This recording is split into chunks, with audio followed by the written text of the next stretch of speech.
Hello, everybody. This is Shirelle Tubbs. I'm here with Nadiria Wade, and I'm going to let her start with introductions tonight. I know you're like, why is Miss Wade on the AP Bug channel? But it's all good. We cross over. Go Okay. ahead, It's Miss an Wade. AP Fiveable crossover. Hi, Yes, everybody. I'm Nadiria Wade, and I'm joining my good friend Shirelle Tubbs tonight. And we're focusing on some test-taking skills that'll help you with comprehending the information that you review for AP Human. So, next one. And before we get started, we want to remind everyone to follow us on the social media, on Twitter at Fiveable, on Instagram and on YouTube at Fiveable. So go ahead and follow us. You can always follow me at Pink Pen and Pearls on Instagram as well. I share a lot of tips for writing and scholarships and stuff like that as well. I don't have one of those to follow unless you're following me in your car. So that is it. Before we get started, I just want to give for those of you who don't know me in the AP Human world, I am Nadiria Wade, as Shirelle shared, and I've taught for 14 years. I've taught AP Lang, AP Lit, AP Seminar, and I was an AP coordinator for 3 years, and I also teach composition at the college level now, so I teach composition for AP, for language and literature, and research. And 19 years of teaching experience at the middle school and at the high school level. I did teach AP Human Geography for 4 years before making transition to administration. I am currently an AP and also the advanced placement coordinator at my local school. And so as Nadiria spoke about, these are critical test taking skills that we want you to have. You know, we know for a lot of y'all who are taking AP Human Geography, you're ninth graders. And we know that there are some skills that you need to help you be successful on the upcoming AP exam. And so if you start practicing these skills now in your everyday studies with your class, it will lead to you getting a successful passing score on the AP exam. That's right. So in this stream this evening, we're going to review some significant terms or skills for AP Human in that course.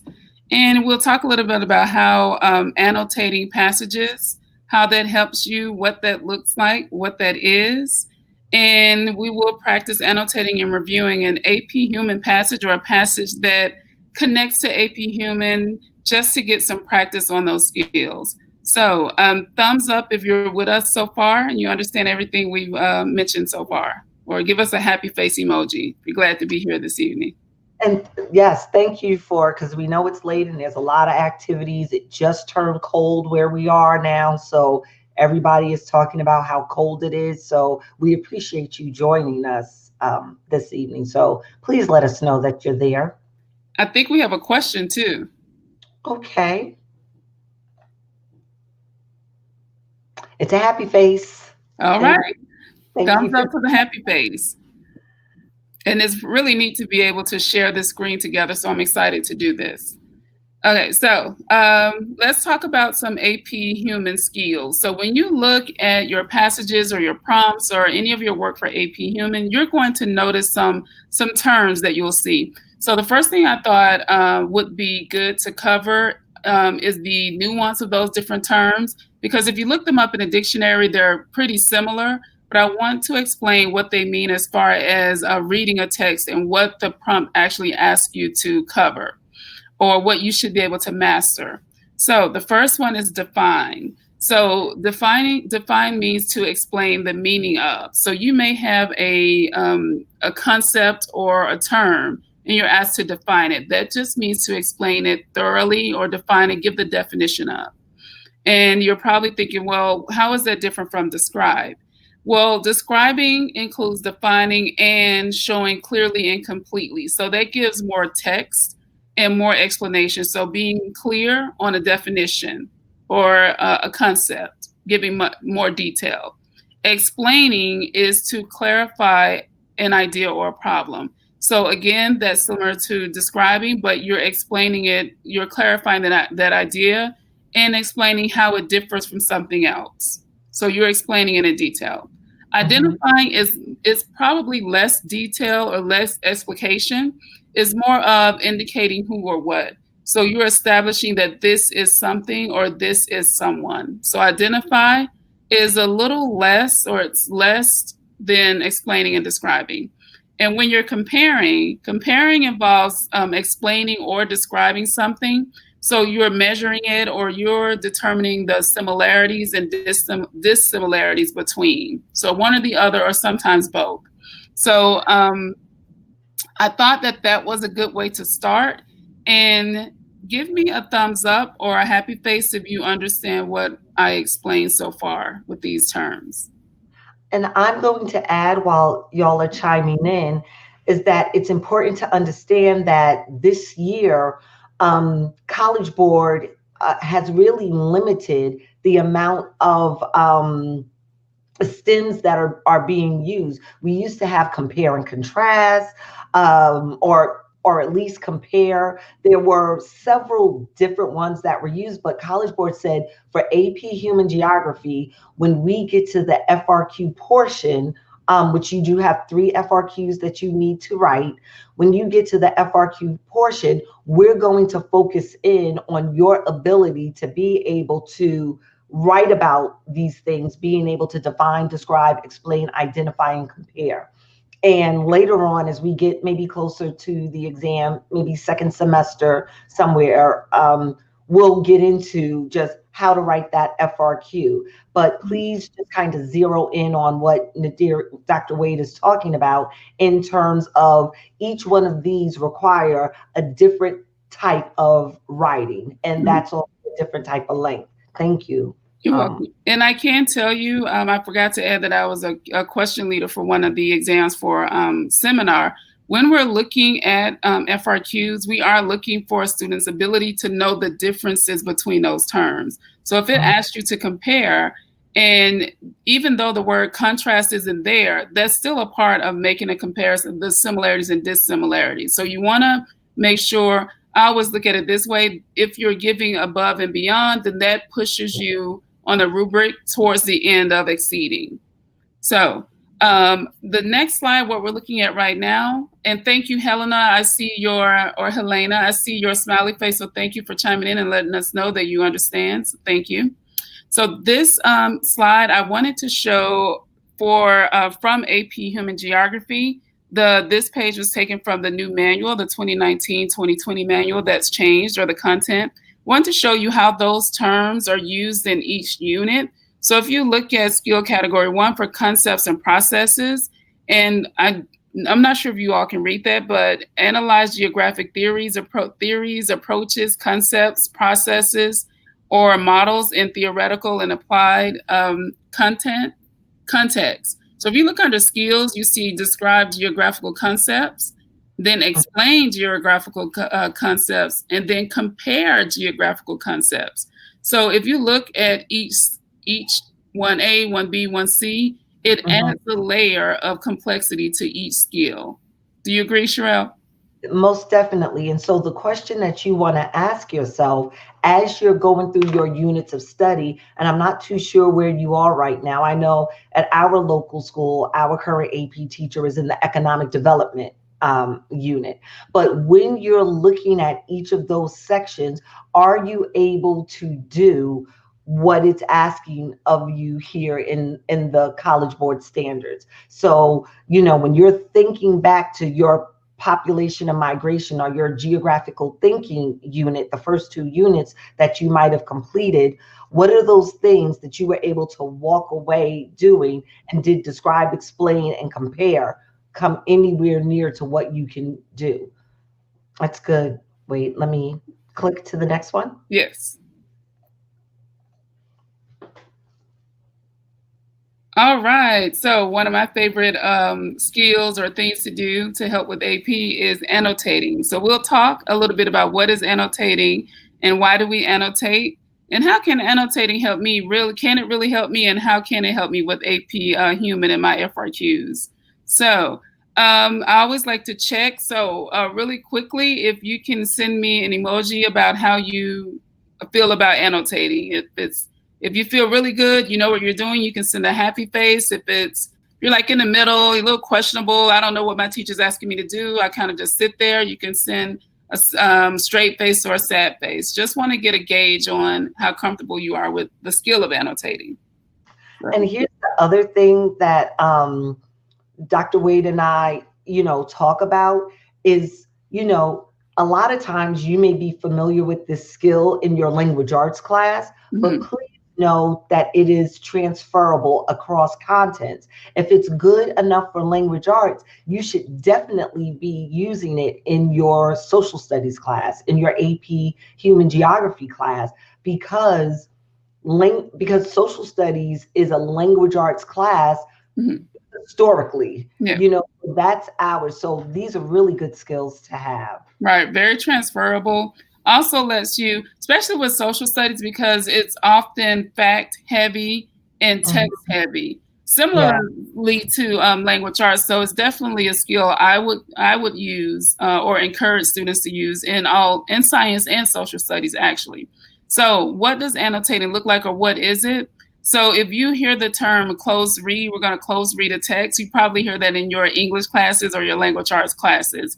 And what that means is you're connecting with the text on a way that you're writing on a text. You're actually interacting with that text. So if it's a passage, if it's a prompt, or a visual, you're actually looking at it, you're analyzing it critically, and you're writing notes on it so that you can better understand the text. So that's what's meant by annotating. You may hear close read, but usually that's used synonymously with annotating.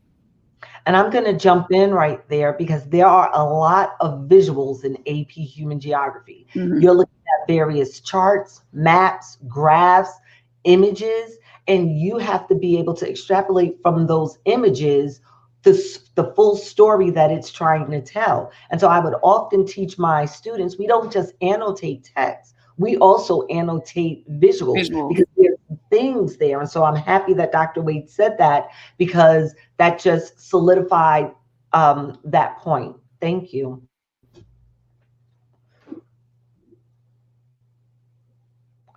Okay, so why do you annotate? So like I probably mentioned before, it helps you understand and recall what you've actually read on a text, especially for a text-heavy course like AP Human. It's perfect. My son, he's not in high school yet, but I'm encouraging him now to write on those lengthy passages. 2 paragraphs gives you a lot of statistics, a lot of quotes, a lot of data. So if you can summarize a couple of sentences on the side, this helps me understand what I actually just read. So annotating is a good skill for that. Just a little note so that you understand that information. And it helps you understand key vocabulary. So if you hear context clues, I know often with nonfiction passages, there are probably terms in there that you may not be familiar with, but there's always something in context that helps you understand. So taking notes around words you don't understand, that helps you get a better understanding of key vocabulary in the text.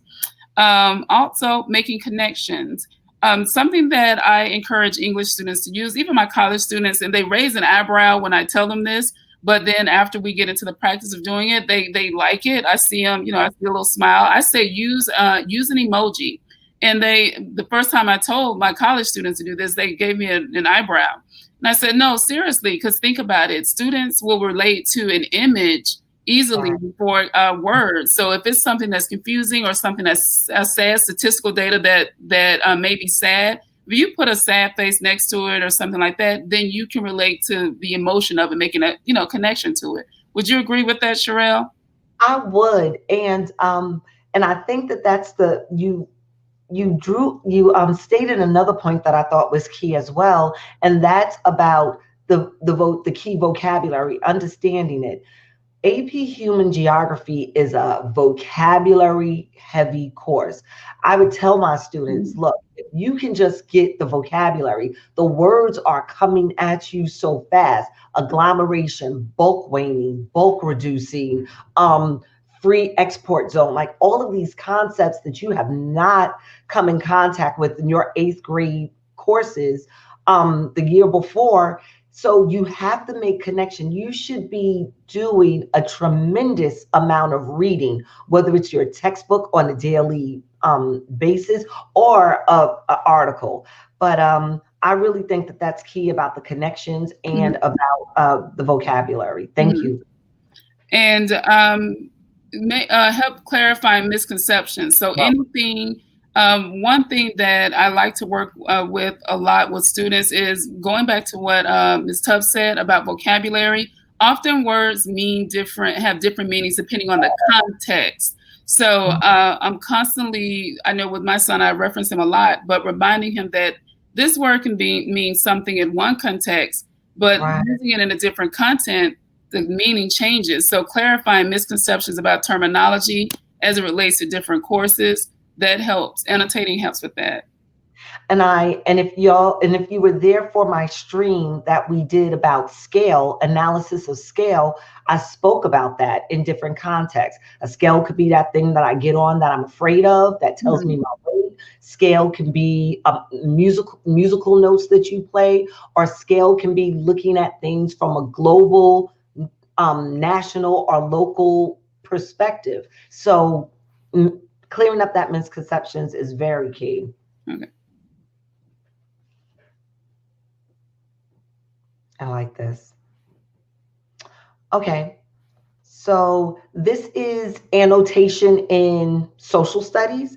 And so Dr. Wade put together just some key things that she thought were significant for if you've never annotated before, or if you're trying to figure out how to annotate for social studies. She put a little cheat sheet here together for you. You want to speak through that a little bit, Dr. Wade? I did. So I saw this one and I thought it would relate to what annotating means for social studies courses and what should I annotate or look for in the text.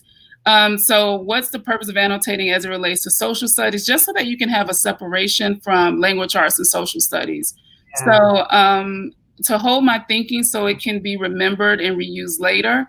Again, if you're working on FRQs, you're giving multiple passages that you have to, or one or two that you have to read and then use that information to support your response or your argument for that FRQ. So you want to be able to hold your place or hold where that information is and go back to it later. And one thing that I noticed with reading the AP Human passages, to wrestle with the text and make my own meaning. Looking at statistical data can be a challenge, and understanding transitions or population changes and things like that. I need to be able to make my own argument in my own words. So I need to be able to understand this text and put it in a way that I can make the best argument, if that makes sense. So regurgitating exactly what I see in the text wouldn't work for me. What conclusions can I draw from that text in my own words so I can write the better argument or the better answer? Okay. Did you want to say something? Nope. Okay, so when I annotate, what should I write? Oh, I'm sorry. That's okay. I moved on you. I'm sorry. That's okay.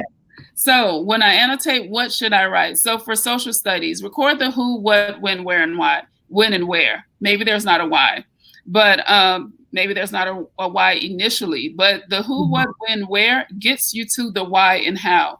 I think often in social studies, and Shirelle, you can attest to this, there's more of a how something happened or how this occurred.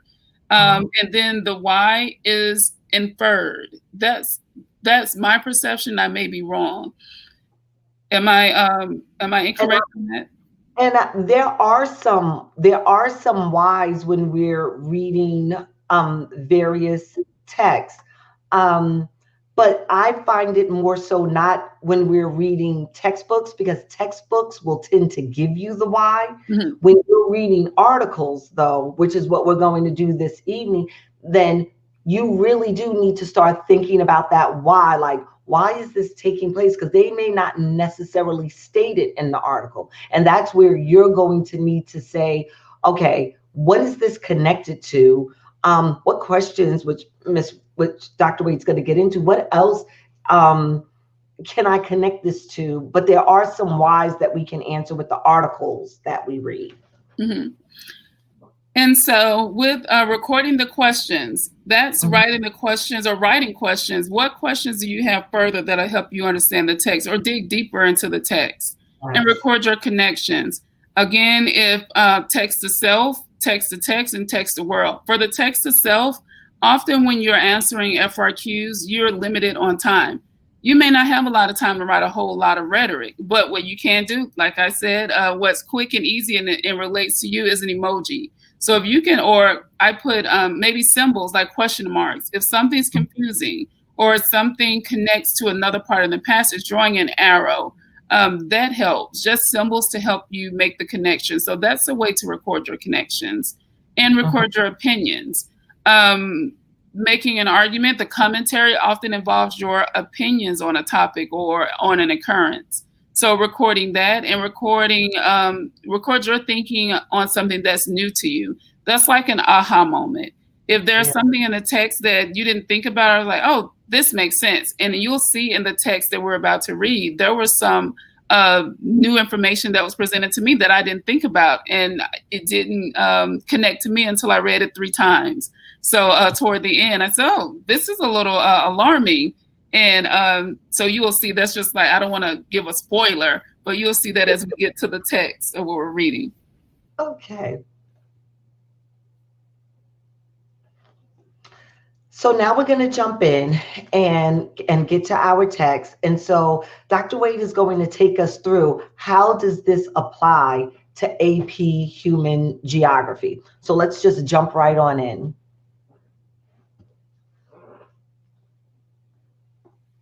Okay, so in your AP Human class, like a lot of your classes, your teachers will pull information from different sources. So one source is theweek.com. And you will read short articles or passages with information as well as long ones. And this is one that Ms. Tubbs and I wanted to review today. And the good thing about this passage from theweek.com, the title is The Graying of America, but I like at the top of the passage, you're given instructions on what you should do. So I just circled those, mark your confusion. So we talked a little bit about that in the preview about how to mark things that are confusing or new. Show evidence of a close reading. What does that look like? That can be writing on the text. That can be writing on the margins, on the sides of the text. That's just evidence that you've actually read the text. You can highlight, which is what we're doing today. I'll read a little, and I've highlighted some parts that are important. And what's good about this passage is each bold heading asks a question. So you are already focused on the why or the how or the what's significant in each section. So this is a good one for AP Human practice. And at the end of this practice, if you were in a traditional or sitting in a class, the teacher may have you write a 1-page reflection, but we're not doing that today. We're just focusing on the annotating. And I will add that the article that we're actually going to read does come from a language arts teacher. So what he does in his classes, he pulls an article from different sources, and then this is what he has his students do with the text. However, his articles are so good that I use them for social studies classrooms as well. So we're going to get into The Graying of America. Okay, next slide.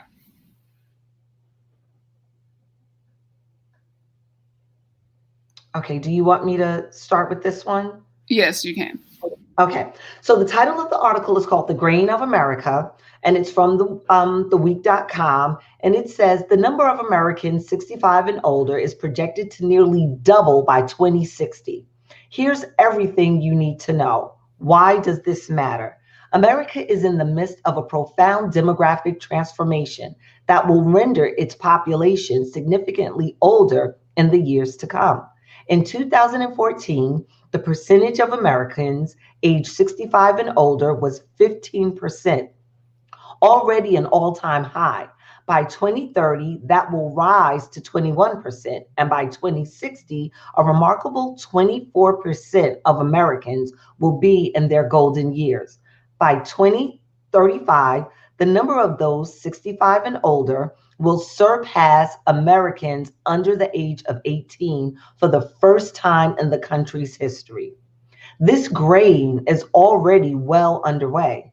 In 1970, the median American age was 28.1 years.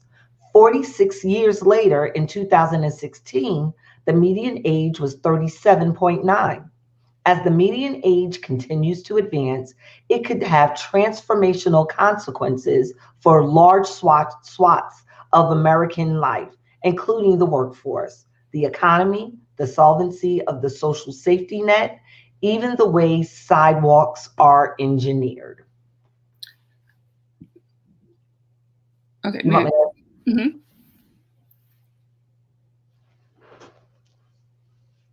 Okay, so in reading this first part of the passage, I looked at this as an introduction to the information that I'm going to receive.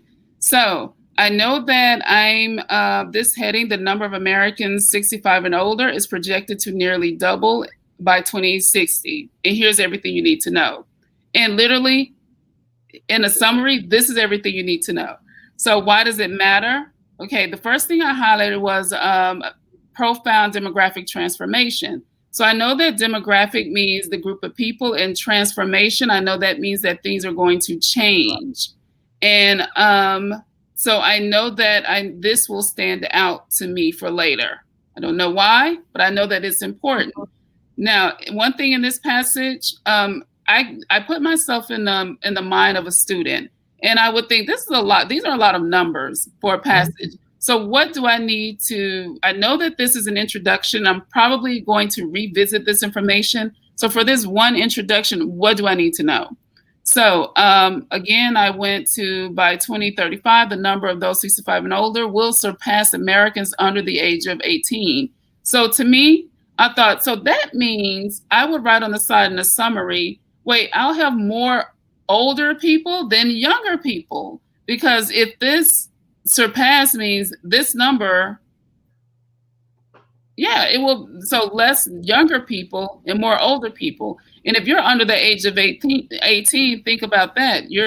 I think I make a connection with that. I may think that's funny if I stop and think about it. So I'll be in the minority, all these older people, these wiser people, and we're just a smaller group if I'm 18 or younger.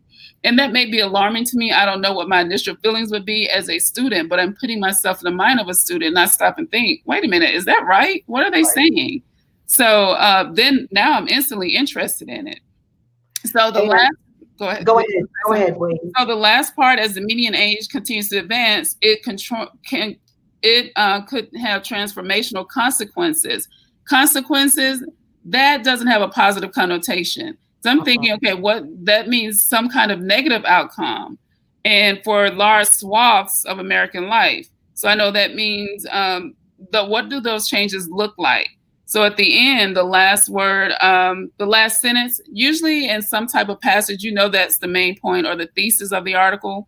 Workforce or economy, even the way sidewalks are engineered. So now I'm interested, because that seems random. What's meant by the way sidewalks are engineered? So I want to know more about it. So these are the things I would highlight when I'm annotating a passage or close reading it, because I know I'm going to get more information in the next parts to come.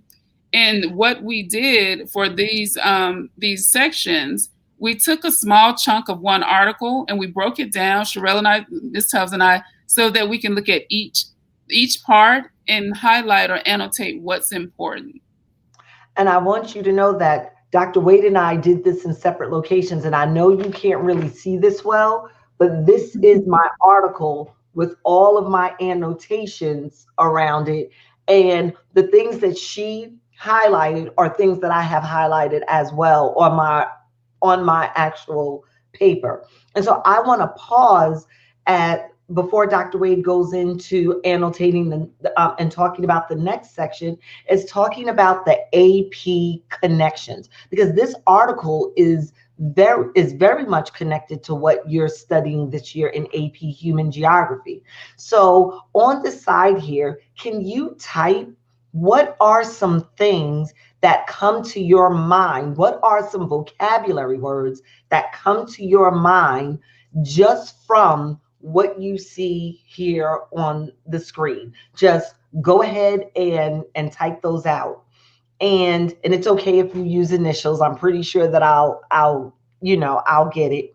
But what I wanted to pause and say here is that for me, some of the things that came to mind just from this first introduction was when it said here demographic transformation. The DTM came to my mind, the demographic transition model. When it talked about the section where Dr. Wade highlighted that a number that by 2035, a number of those 65 and older will surpass Americans who are 18. Population pyramids came to my mind.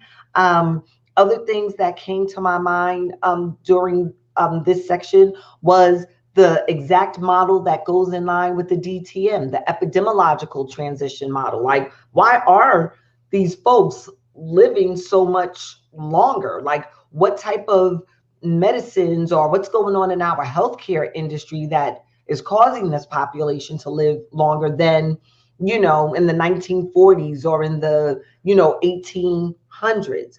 And so I'm just going to click through and just kind of share some of these connections. So if you look here is a population pyramid from 2014 on the left-hand side. On the right-hand side, you see a population pyramid from our projected 2030. And if you notice, you should see a shift right in the cohort of those who are, 50, 54 going into their 70s. You see that section towards the top here of the pyramid, that's going up where the base of our pyramid is starting to go in. So this would be from our population and migration unit. So these are things that should come to mind. If you take a look here, this is our demographic transition model. This article, just in the introduction, is talking about the fact that there is going to be some significant demographic changes. And the article specifically is focused on the United States. Well, from your population and migration unit, you should know that the United States is in stage 4 of the demographic transition model. And so that shows that we have very low birth rates, that we have slightly low death rates, that we have 0 to negative total population increase, and that stage 4 countries are going to show a significantly higher population of elderly people because they're on their way to stage 5 of the demographic transition. We should be able to make connections with the epidemiological transition model. And I don't want to give, too much, away, but things should come to your mind from your previous unit, the elderly support ratio or dependency ratio. The meaning, what this means. And I found this really interesting. In reading this article, it led me to research some other things related to this article. And I came across this statistic that says the United States currently has a support ratio of around 4, meaning there are 4 people who are of working age that we need 4 people to work to support 1 elderly person, and that number is going to significantly drop once all of our baby boomers retire, that we're only going to have 2.5 people that will actually be working to support 1 elderly person. And we'll get into why that's significant a little deeper into the article. All right, Ms. Wade.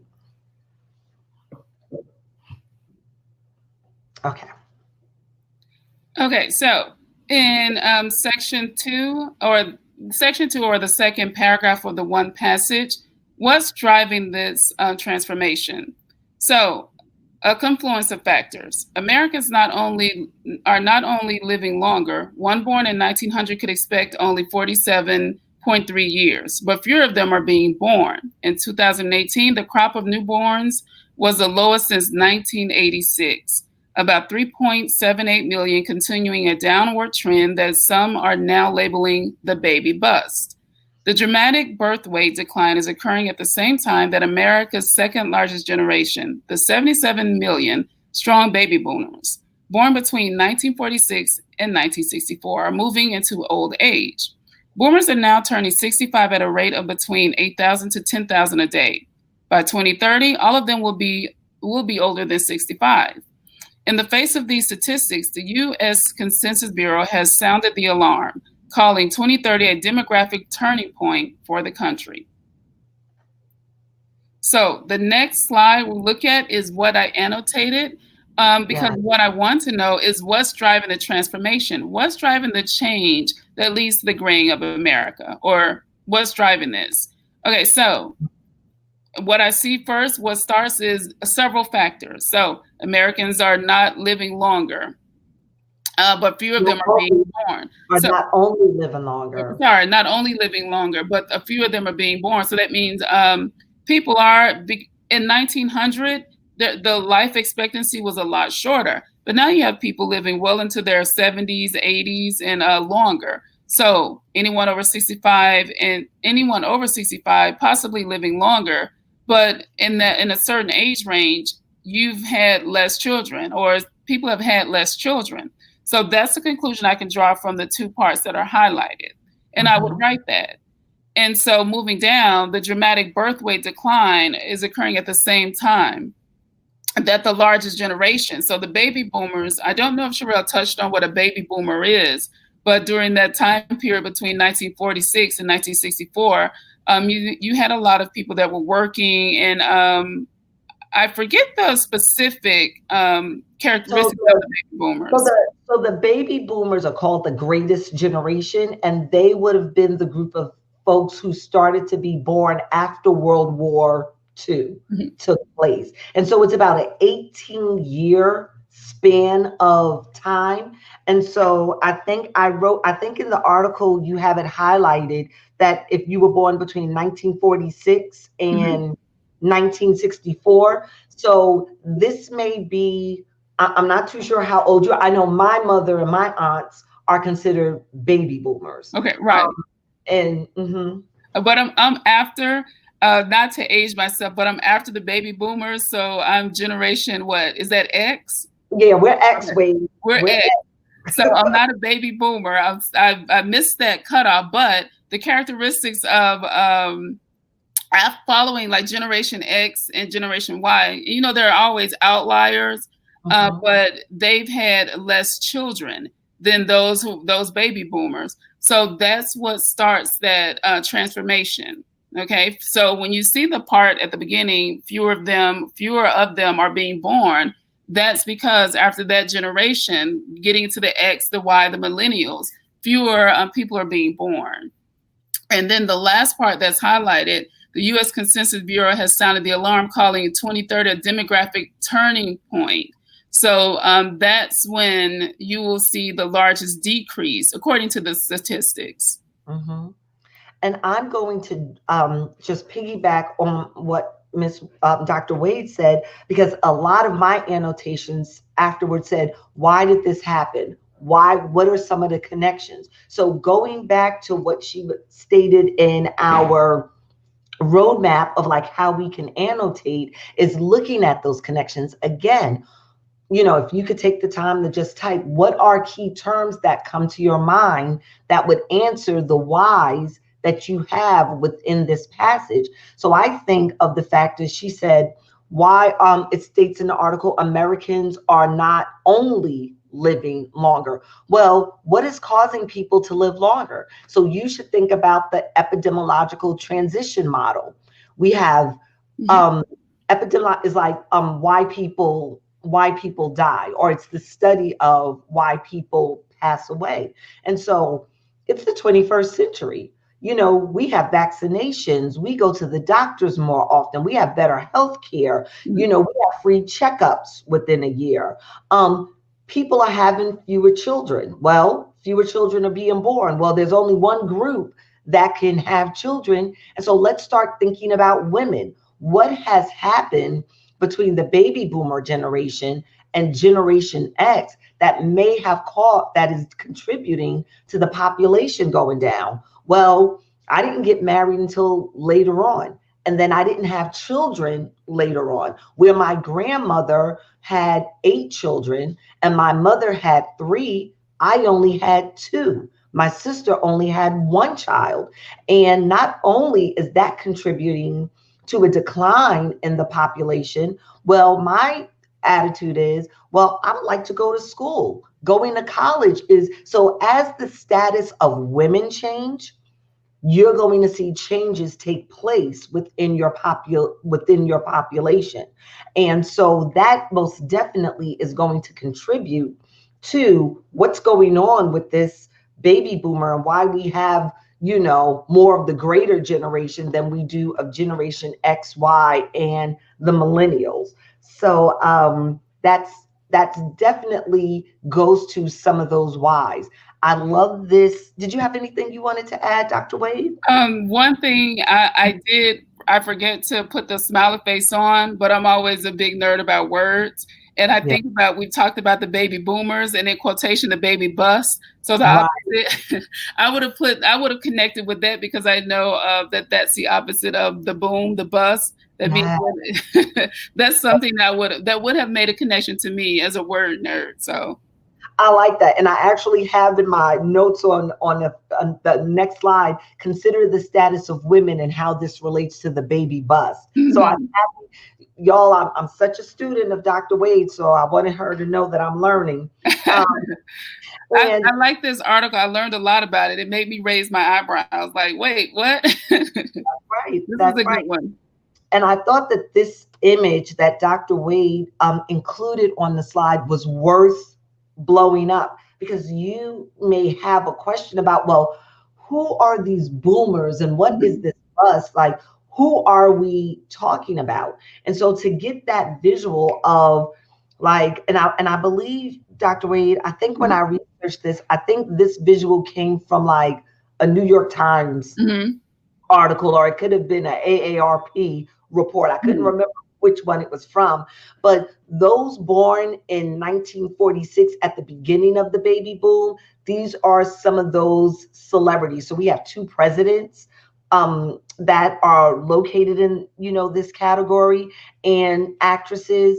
And then at the very end of that spectrum, and I think this would have been, I think this little section says that they would turn 50 in 2014. So they've already have turned, but we have, Miss Obama, former First Lady Obama. You have, who is this? Sandra Bullock. So there's some notables just to give you a visual of who that is. And, something else you said, Shirelle, that connected to me when you mentioned your I think you said your parents or your grandparents, and I thought, so the students that are watching this, it would likely be their grandparents or great grandparents. For me, I think on my mom's side, my grandmother had her mother had 11 children. Then my mom had 3 and I had 1. So that's just another example. If the students, if you think about it or look into your families, 2 generations before you, there were probably more members of your family. And there's a likelihood that if you look at the numbers, look at your siblings, the numbers have decreased. They have. Significantly. And I think that, and then Wade, we may get here for a moment. The other thing that Nadiria said that was so key, which connects back to your AP Human Geography and that demographic transition model, and maybe going back is, well, why? Why were people having so many children back then? Well, my family is a family of sharecroppers. They worked on a farm. They needed to have children to help bring in the tobacco and the cotton and whatever other crop that they were working. Well, my mother and my aunts, they were part of the Great Migration, where they said, you know what, we're leaving the South and we're going to go to the North. Well, my mother and my aunts didn't need to have as many children if you're living in the city as opposed to the work. So there's always a connection that you need to be making, and think about whether your family immigrated or, whatever it was that you did, we are having less children. And That's that kind of information, thinking of it from the perspective of an AP reader or a question leader, being able to pull that in and say, well, 2 generations ago, a larger family was necessary for sharecroppers or for certain demographics. That's the kind of information in your commentary that raises your score to an exceeding level. If you want the most points, you bring in that information, because that's the kind of information we look at in the prompt. Say, okay, this student has gotten it. Very good. And I know just from reading FRQs in my classroom, if students would have just taken the extra time to just have written, they'll just state the answer and will not follow it up with the explanation. And so that's so important. So analyzing the evidence, I think for some courses, I know for seminars called analyzing the significance or the evidence, just being able to add to the commentary. We know how to identify the data. We may know what the data means, but add more, explain, analyze that. What does that mean? Most definitely. I've already hit on these concepts here. So we're going to click on and go on to the next passage in this article. Do you want me to go to the annotate part? Okay. So we didn't want to just go through every passage and read, but again, as we said before, in passage number 3 or section number 3, why is 2030 significant? And I highlighted what, for my annotations and my understanding, what's important from this section. And I also added an imagery because I knew that one thing that was important was the Social Security. And if you're younger, well, I know when I was in 9th grade or so, I didn't know anything about Social Security, but you all are more savvy. And you have you have access to more resources, so you're getting a lot of information at a younger age that we likely didn't have, or I know I didn't have in high school, or didn't really think about. So I highlighted some things. It's the year when 2030 is the year when America's so-called dependency ratio, or the percentage of non-working citizens who rely on those who are employed, will exceed 70%. And so this is, now again, we heard that word, or we saw that word, consequences. So that's a signal word for negative, or maybe some questioning or some concerning outcomes. So consequences for Social Security and Medicare, the former of which is now projected to exhaust. So we're thinking about, okay, what does that term mean, exhaust? It's 2.9 trillion reserved by 2035. What does that mean? Because I know these are signal words that cause some alarm, but then I have to start thinking, well, what is Medicare? What is Social Security? Did you want to say something, Shirelle? I did, and Nadiria hit the nail right on the head when she's talking about Social Security and Medicare. And so the thing that should come to your mind is, in our other units that we're going to take a look at, because I know y'all are all maybe in different spots, but you should be thinking about, when we get to our political unit, you should be thinking about the role of government. And specifically for the United States, our government is the one that is responsible for paying out Social Security. They're holding that fund and paying out Medicare. And so if you have these baby boomers who are about to retire, they're about to eat up the money that is in this pot. And there are going to be less people pouring into this pot to fund it. So what are going to be the implications of this generation fully all going out on retirement, on government being able to provide services? And so before we go forward, I just want to ask, just to get a checkpoint, if anyone remembers why or what happens that results in the percentage of non-working citizens who rely on those who are employed will exceed 70%. Because we've covered a lot of information. So I wonder if there's anyone out there that remembers what we said at the beginning of the stream that leads to this. So we said it, I think, 2 slides ago.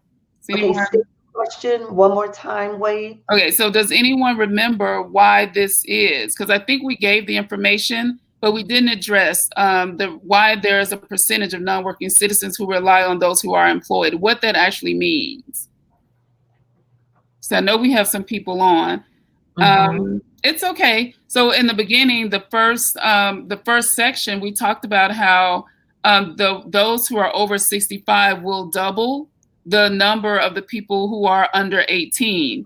So I said that would make me think, what does that mean? So because there are less people being born, that means everyone who's older than 65, they will no longer be working.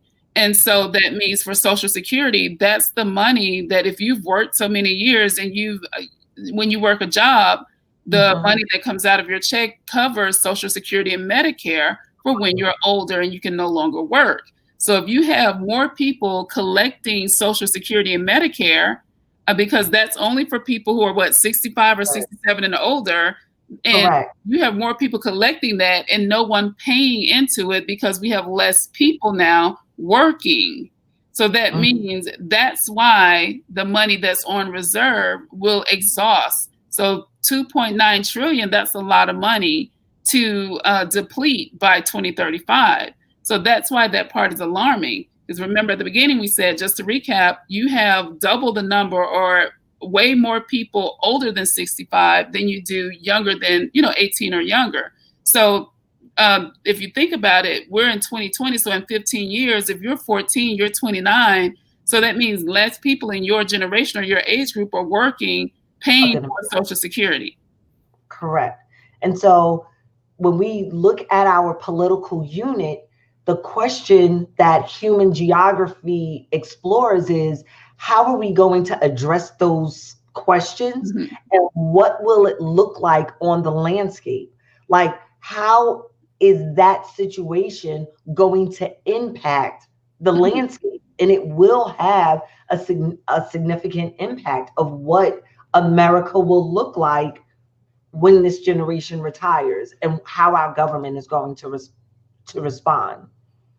And very good. And then also something else that I know you all likely talk about in AP Human is pensions, what that means for some careers, or I think most careers, if you're working for a certain job or in a particular field and you're paying into your or you're working there, there's a pension held for you for when you retire. So when you're at that age of 65 and over, for a time, it was popular. It was required for employers, say educators, government workers, and those employers would pay pensions to people who have put in maybe 30 years in a company. So they would pay them a pension. It's like getting a check. You don't work there anymore, but this is a thank you for you working.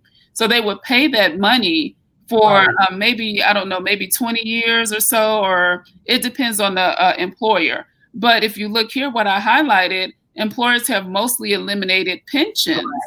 So what does that mean? Companies no longer expect millennials or Generation Xers like us to retire for a company. So they no longer pay pensions. So that means, where does my money come from? If I work for a company for 25 years and they just say, bye, thank you for working, but they're not paying me. They're not paying me a thank you for working for those years. So that's why I highlighted that, because that was something that stood out. And though you didn't highlight it, I thought that it was really interesting, is think about the fact that we're not retiring and passing away. Right above where you highlighted about the Gallup poll, it says people are expected to live 20 years beyond the day that they retire. So they have to be able to have enough income to take care of themselves. And that's going to be really important when we get to another paragraph that we're going to get to. And one thing I did highlight was the Gallup poll that found that 74% of Americans plan to work past 65. And so that means if you 74%, that's almost majority. So that means you don't retire at 65. You plan to work well into your 70s or 80s.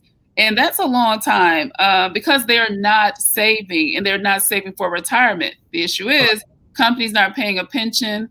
There's not enough people paying into Social Security. So now you're working past 65 to make up for that money. I thought that was very interesting. And I know that I even have folks in my family who are baby boomers who have no retirement at all. And so what are the implications for that when we talk about family structures? Who's going to take care of those, those folks? A plan has to be made. So these are all things that we hit upon in AP. This is so good, Wade. This is so good. I'm going to click on a lot of the things that that Nadiria spoke about. I already hit here, so I'm not going to, I just interjected when she was there, but you can go back and take a look at this to make a connection to this paragraph. I'm going to go to the highlighted section, if that's the way. And we want to thank you all for hanging in there with us. We know we're covering a lot of information, but it's good information. So information that should help connect to AP Human and what this means for the population and those transitions. So in section 6, again, these bold headings, what I like about this passage is they guide me to exactly what I need to know for each section. Will this affect the economy? Yes. So one thing I did not highlight that's in the first sentence, as the percentage of Americans with full-time jobs drop, so will the GDP. And I highlighted for every 10% jump in the portion of population over 60, economic growth fell 5.5%. And I thought that was significant to touch on. Yeah. Did you want to say something? Well, there's several key things. So where the beginning part of this article on the grain of America was dealing with population and migration, this section is a definite hit to our economic development unit, where we're going to talk about GDP and GNI and all of these things. So if you haven't hit this unit yet, or if you are in the midst of this unit, you should know that if you could chime in and just type, what does GDP stand for? And you should know that it stands for gross domestic product. And let me just read here. It's the value of the output of all of the goods and services produced in a country in 1 year. So it helps to kind of determine the salary of a country or how wealthy a country is by looking at its GDP. And I think go on from there, Wade, because I think I'm going to interject at another part. Okay. Let's see. So I think that's it for this one. Oh, okay. So let me just add this. I want you to keep in mind, I didn't blow it up, and I'm sorry, but Dr. Wade has included a map in the lower right-hand corner. The population 65 years and older by 2016. And just if we go back to our geographically thinking unit, you should know that this is a chloropleth map, and that the colors and the gradients of the colors, remember, whenever you see a map, you should keep in mind, this map is telling me a story. And for your FRQs, you can be presented with a map, and it can have a question, and it can ask you to define or to identify something about this map. So remember, as you're looking at this, annotate this, really dig into it and read those, the keys and the legend and everything that is there. And this is census information. So it's giving you some good stuff. I think the only thing I wanted to add to this slide, and I'm just going to click here, is that it's talking about economic growth. And so some questions you should be asking yourself is, why is this important? Why is me knowing about what contributed, how the baby boomers, them retiring and there being less people in the workforce, how is this going to impact the economic growth of America, because it states in this section that it's going to fall. And in the last section, it talks about America's consumer-driven economy. When you get to that economic unit, this is extremely important, because America, speaking of, just America, not other countries, we are dependent on people using their discretionary funds to go and buy this television, to go out to the movies, to go and get that new washer and dryer. Our whole economic system is built on that. And if you have a large portion of your population who is about to retire, and they're going to start drawing from Social Security, and their pensions are really small, there's going to be less of them pouring into the economy. And I feel like the last paragraph will hit on that a little more. Mm-hmm. And let me just click. Well, healthcare. Okay. Okay. So what about healthcare? This part I thought was really good. What about healthcare? So by 2025, I didn't highlight the numerical part, the trillions, but I thought what I highlighted was really important. U.S. healthcare providers believe they will face a collective shortage of about 500,000 home health aides, 100,000 nursing assistants, and 29,000 nurse practitioners. So that's why I included the image of the doctor and the stethoscope saying help wanted, because those are critical people in the medical field that we need, home health aides. If you think about it again, what we said before, you will have twice as many people over the age of 65, or way more people over the age of 65. And what will many of those people need? Home health aides, nursing assistants. We have more older citizens, but yes, less medical people that can help them. That's alarming. And so as the article suggests, we're bracing for a shortage of medical professionals and doctors by 2032. So not that I'm an advocate for doctors, but that makes for a less competitive field in the future. If your desire is to be a doctor, then you're going to have less competition in 20 years. So that's something to think about. So that's something I made a connection to. I know. And so my kids will have to give up on their dreams of being an artist. They need to be a doctor or go into health profession. I was so excited about this section. What about healthcare? Mm-hmm. This goes directly to our economic unit, economic development, where we're talking about workforce issues. And some of the things that I jotted down here was economic structure. So you should have, or you will hear about the concept of primary sector, secondary sector, tertiary sector. When we're talking about the healthcare profession, we are talking about the tertiary sector of the economic, of the workforce, of the economic structure. And our tertiary sector deals specifically with goods and services provided to people in exchange for money. Well, the majority of the United States workforce can be found in the consumer service jobs. I wrote this statistic down. It says half of all jobs in the United States are in the consumer service. And when we're talking about the consumer service, we're talking about retail, education, health, and leisure. That would be your restaurants, lodging, entertainment, arts. And so when we're talking specifically about healthcare and social services, how does this apply to AP Human Geography? Well, 13.1% of all jobs of the United States are found in the health and social services. 1/3 are in hospitals.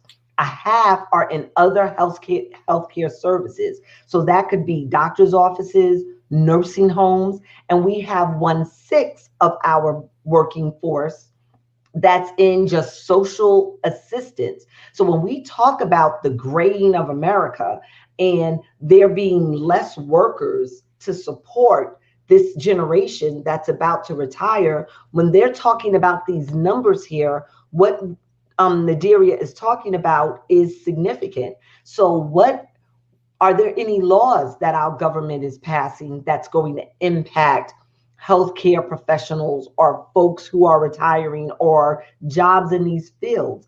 And so the fact of the matter is is that by the time these folks retire, by 2032, we are not going to have enough doctors or healthcare professionals or folks working in this field to support them. And so that's significant for AP. And this is what the geographers are studying. So this slide is just a restating of that. All right, Wade, I'm going to hit, I think we're in the home stretch, y'all. The last section. Okay, so the next one that has a highlight. Okay, so what other problems are ahead? So again, the bold heading lets me know what I'm focused on next.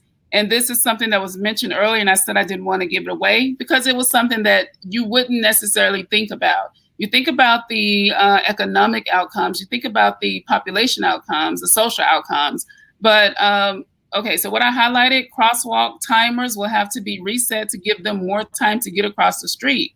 And I thought about, what does that mean? Again, back to the first point, you have twice as many or more people over the age of 65.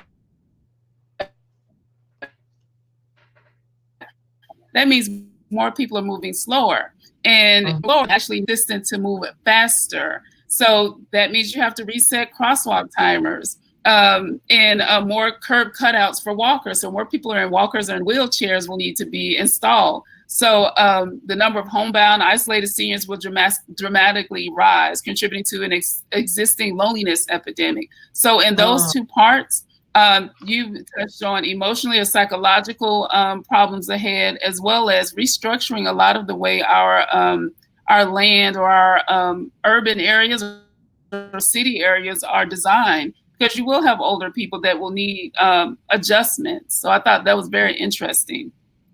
Did you want to say something about that one? And so this last one made me so excited. You're not there yet, but you are going to get to your urban development unit. And that's all about the structure of cities and rural and urban places and how they are structured. And Wade hit the nail right on the head when she said she had an aha moment in reading this. And think about what this is going to look like on the landscape. If y'all notice, I don't know how your community is, but we have a lot more. There is a scale when folks are moving into a neighborhood titled walkability. How walkable are the spots to where you're living? So we have a lot of communities that are going up, developments around where I live, where they're putting the coffee shop and the supermarket and the barbershop. They're putting all of those things closer so that people could just walk across the street. They could just walk to the park. They could just walk to their doctors. So when we're talking about urban patterns and rural patterns, these are things. Think about from the standpoint, it's not just street signs or crosswalk signs. Think about, you have a lot more older people who are driving. The street signs are going to need to be larger. Maybe they're going to need to be lit up so that you can see them better, in the evening time. All of these things need to be considered. Do our sidewalks get made bigger because we're going to have a greater number of people on our sidewalks? Do we, our roads take up the majority of our space? So we need to, and let's not forget about our elderly who are living still in very rural sections where there are no roads. When in the last section that Nadiria highlighted, where she talked about contributing to an existing loneliness epidemic, if you're not able to get out and walk, or you can't drive anymore, are there going to be elderly centers or shuttle buses or things of that nature that will be able to transport elderly to facilities so that it's kind of like, is there an elderly daycare center? And that could be a whole nother sector of jobs that are created. So just my last thought was, consider the ways geographers can offer solutions to some of the problems that the United States is going to face as our population continues to grow. That was it, Wade. That was all I had. Okay. So I think that was a good way to end on that note. So you touched on the urban patterns and what does this all mean? So I think that we ended on a good note, just looking at how annotating passages and focusing on those key points, those key terms or key skills helps you process the information better, how to think through a passage and connect with it and have it make meaning for you. And I know we're planning another stream where we take this information and apply it to writing, which I'm excited to do. And I think the next thing is just to ask any questions. Our final thing, if anyone had any questions, I think that's the next slide. Oh, I'm sorry. Look, Okay. I'm driving tonight. The green has occurred. And we want to just thank y'all. We know we went a little bit over time, but it was so important getting this information out. Please tell your friends and your teachers, we're not sure who's looking, just about this stream, because it's really good information, not just for students, but also for teachers who may be new to teaching AP Human, or a veteran who's just looking for some other ways. An analysis of an article is a great way to connect what your students are learning or what you students are learning in class to the content. Okay, so before we leave, we didn't have any questions, but we want to remind you all to follow us at Think Fiveable on Twitter, Instagram, and YouTube. And remember to remind your peers to, if they don't have an account, get the subscription. They can go back and watch all the videos. And we will have more coming up. Make sure you check out your AP World videos, your AP Lit, plug my content, AP Lit. And seminars, and those seminars coming soon, so I'm excited for that. So make sure you follow and watch some of those streams. Good information. So anything else, Ms. Tubbs? Nope, that's it. And so I'm just going to type a thank you here. Thank you all so much for joining us. We surely did appreciate you, and have a wonderful rest of your week. Bye.